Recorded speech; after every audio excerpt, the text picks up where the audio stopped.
सुंदर हल्दी गीत गाने जा रहे हैं। कैसा लगा कमेंट करके बताइएगा। Please like share and subscribe पूरा आवाज करिए। केहू लुटेला केहू चोर हो जाला, हे जी हल्दी लगेला बड़ा शोर हो जाला।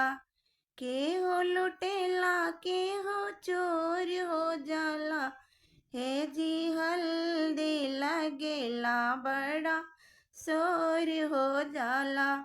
हल्दी लगेला हमरे पापा जी के अंगना, हल्दी लगेला हमरे पापा जी के अंगना।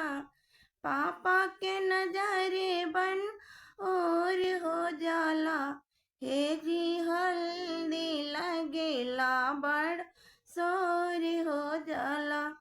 केहू लुटेला के चोर हो जाला, हे जी हल्दी लगेला बड़ा शोर हो जाला। हल्दी लगेला हमरे चाचा जी के अंगना, चाचा के नजरे बन और हो जाला, हे जी हल्दी लगेला बड़ा शोर हो जाला। ऐसे ही जोड़ के गाना है।